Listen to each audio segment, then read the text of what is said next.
একবেলার খাবারের জন্য গাজার শিশুরা এভাবেই যুদ্ধ করে যাচ্ছে। ক্ষুধার যন্ত্রণায় অনেকে ঘাস লতাপাতা খাচ্ছে। তাই বাংলাদেশের সাধারণ মানুষের অর্থায়নে গাজায় নিয়মিত খাবার সহ বিভিন্ন সহায়তা পৌঁছে দিচ্ছে মাস্তুল ফাউন্ডেশন। 2024 সাল থেকে গাজার মজলুম মানুষের জন্য সরাসরি কাজ করে যাচ্ছে মাস্তুল ফাউন্ডেশন।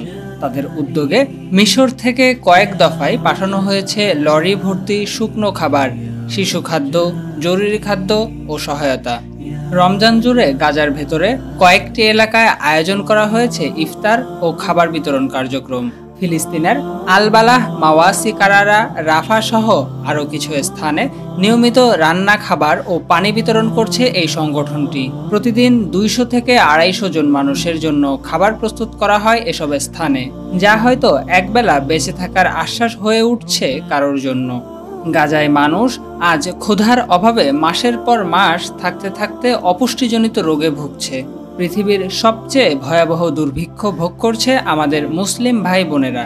শিশুরা পর্যাপ্ত পুষ্টির অভাবে কঙ্কালসার হয়ে যাচ্ছে।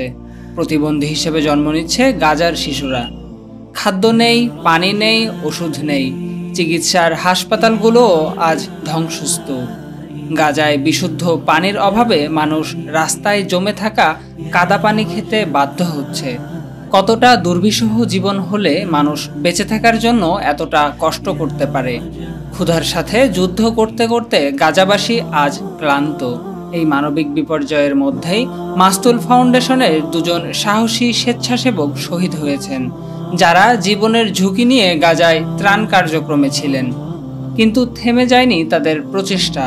মাস্তুল ফাউন্ডেশন এখনও নিয়মিত ত্রাণ পাঠাচ্ছে আর খাবার, পানি ও ঔষধ পৌঁছে দিচ্ছে গাজার যুদ্ধবিধ্বস্ত মানুষদের মাঝে।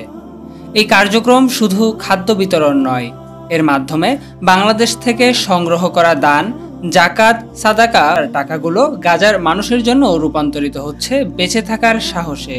মাস্তুল ফাউন্ডেশন নিয়মিত যে কাজগুলো করছে গাজায়, যুদ্ধবিধ্বস্ত এলাকায় খাবার বিতরণ ও রান্নার আয়োজন, শিশুদের জন্য দুধ ও শিশু খাদ্য পৌঁছানো, আহতদের জন্য জরুরি ঔষধ ও প্রাথমিক চিকিৎসা সহায়তা, মিশরে রাফা সীমান্ত পার হয়ে গাজাবাসীর কাছে সাহায্য পৌঁছে দেওয়া, মিশরে অবস্থানরত গাজার ছাত্রছাত্রীদের খাদ্য সহায়তা প্রদান। বাংলাদেশ সরকারের অনুমতিক্রমে মাস্তুল ফাউন্ডেশন যুদ্ধবিধ্বস্ত গাজার 100 এতিম শিশুদের বাংলাদেশে নিয়ে আসার পরিকল্পনা করেছে, যেন এ সকল শিশুরা বাংলাদেশে ভালো খাবার, নিরাপদ আশ্রয় ও মানসম্মত শিক্ষা পেয়ে বেড়ে উঠতে পারে এবং বড় হয়ে যেন তারা আবার গাজায় ফিরে যেতে পারে একটি উন্নত ভবিষ্যতের স্বপ্ন নিয়ে, নিজের দেশকে পুনরায় সাজিয়ে গুছিয়ে নিতে। মাস্তুল ফাউন্ডেশন পরিচিত তার স্বচ্ছতা এবং বিশ্বস্ততার জন্য। তাই আজ আপনার সাহায্য, আপনার জাকাত ফিলিস্তিনের ভাই বোনেদের কাছে পৌঁছে দিতে চাইলে মাস্তুল ফাউন্ডেশনই হতে পারে আপনার আস্থা রাখার ঠিকানা। এই মুহূর্তে গাজার জন্য সাহায্য পাঠানো কোনো দান নয়, বরং আমাদের মানবিক দায়িত্ব। চলুন কাঁধে কাঁধ মিলিয়ে দাঁড়াই যুদ্ধবিধ্বস্ত ভাই বোনেদের পাশে।